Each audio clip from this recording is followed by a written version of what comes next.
యేసుక్రీస్తు నామములో పరిశుద్ధాత్మ ఆశీర్వాదమును ప్రతిరోజు పొందుకుంటూ ఉన్నాం. ప్రతిరోజు కూడా పరిశుద్ధాత్మ ఆశీర్వాదం పొందుకొనటమును బట్టి మన జీవితంలో ప్రతిదినము కూడా వెలుగుతో నింపబడుతూ ఉంటాము. నిత్యము కూడా మన జీవితంలో ఒక ఆశీర్వాదం కలిగిన వారుగా ఉంటూ ఉంటాము. ఆ దినమంతా కూడా దేవుడు మనకి విజయాన్ని అనుగ్రహిస్తూ ఉంటాడు. ఈరోజు పరిశుద్ధాత్మ దేవుడు మనకిస్తూ ఉన్న వాగ్దానము లూకాసు వార్త 18వ అధ్యాయము 7వ వచనము. దేవుడు తను ఏర్పరచుకొనిన వారు దివారాత్రులు తన గురించి మొరపెట్టుకొనుచుండగా వారికి న్యాయము తీర్చడా. దేవుడు ఏర్పరచుకొనిన వారు దివారాత్రులు ప్రార్థించుట. దేవుడు మనందరినీ ఏర్పరచుకున్నాడు, కానీ ఈ ఏర్పరచుకున్న వారిలో కొద్ది మందే దేవునితో ఉండగలుగుతూ ఉన్నారు. దివారాత్రులు మొరపెట్టు వారికి న్యాయం తీర్చడా. ఖచ్చితంగా మనం అనుకుంటాం, ప్రార్థన చేస్తే ఎందుకు మా పట్ల కార్యం జరగట్లేదు, ఎందుకు జరగట్లేదు అని అనుకుంటూ ఉంటారు. రోజులో ఒక 10 నిమిషాలు 21 నిమిషాలు ప్రార్థన చేస్తే దేవుడు వింటాడా?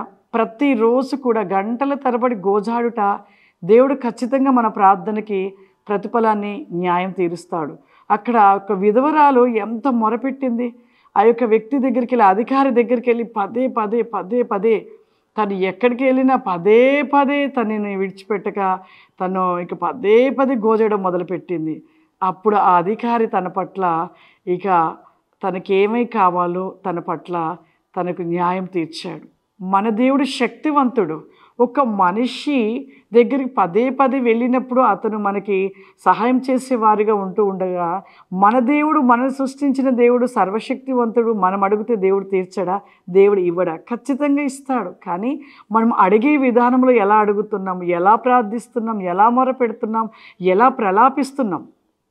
ప్రార్థన చేస్తున్నామంటే చేస్తున్నాం, రోజు చేస్తున్నాం, రోజుకు 2-3 గంటలు చేస్తున్నామని చెప్తారు. 2-3 గంటల్లో ఎంతసేపు నీ మనసు దేవునితో ఒక్కటిగా ఉండి మొరపెడుతున్నావు?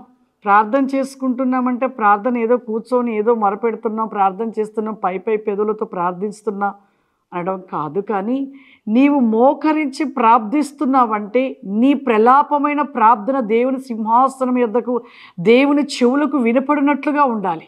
అలా ఎప్పుడైతే నువ్వు ప్రార్థన చేస్తుంటావో, ఎప్పుడైతే నువ్వు అలా మొరపెడుతూ ఉంటావో, ఎప్పుడైతే నీ హృదయముకును దేవునికి మధ్యలో ఉన్న గోడ లేకుండా నీ మొర దేవుని యొక్క స్వరము వినున్నట్లుగా చేస్తుందో, అప్పుడు నీ ప్రార్థనకి ప్రతిఫలాన్ని పొందుకుంటావు. మనలో పాపం ఉంచుకొని, మనలో అన్నీ ఉంచుకొని ఏదో ప్రార్థనకి వెళ్తున్నాం, ప్రార్థన చేస్తున్నాం, దేవుడు చేయట్లేదని దేవుడి మీద ఒక అలా నింద వేసేస్తూ ఉంటారు. అది చాలా తప్పు. మనకు దేవునికి మధ్యలో ఒక పాపపు గోడను పెట్టుకొని ఏదో పై పెదవులతో ప్రార్థన చేయగానే దేవుడు ఎలా వింటాడు? నీ ప్రార్థన దేవుడి చెవులకు వినపడినట్లుగా ఉండాలంటే మధ్యలో ఉన్న పాపపు గోడ కూల్చబడాలి. నీ మొర ప్రలాపవేకంతో ప్రసవేదన కలిగిన విజ్ఞాపనైన రోదన ఉండాలి. అలా ఉన్నప్పుడు దేవుడు నీ యొక్క ప్రార్థన విని ప్రతిఫలాన్ని దేవుడు నీకు అనుగ్రహిస్తాడు. ఆ విధమైన ప్రార్థన కలిగిన వారుగా మనం నిలిచి ఉండాలి. ప్రార్థన చేసుకుందాం. సర్వశక్తివంతుడా, దయగల తండ్రి, నీకు వందనాలు చెల్లిస్తూ ఉన్నాను ప్రభువా. ఈ సమయంలో ఈ ప్రోగ్రాం చూస్తున్న ప్రతి బిడ్డల్ని మీరు జ్ఞాపకం చేసుకుని అయ్యా. ఆత్మస్వరూపుడా, పరిశుద్ధాత్మదేవా, ప్రతి ఒక్కరిపై మీ ఆత్మ కుమ్మరింపుడు దయచేయండి నాయన. మీ అభిషేకమును దయచేయండి పరిశుద్ధాత్ముడా. మీరు ఒక్కొక్కరి మండించండి అయ్యా, ఒక్కొక్కరుగా వెలిగించబడాలి పరిశుద్ధాత్ముడా. విజ్ గ్లోబ్రి ఖబా షూరిల రస్తి ఖమాందర ఈ ఖోబాస్తి ఖబా షూరిల రాందిరి మోదల రస్తి ఖావరిమా దేవారి కౌసి ఖమాందర. అగ్నివేకమైన ఒక గాలి వీసినట్లుగా ప్రతి నేకముగా మీ ఆత్మ వేకమును ప్రతి ఒక్కరిపై నింపమని అడుగుచున్నానయా. నీకు స్తోత్రములు ప్రభువా.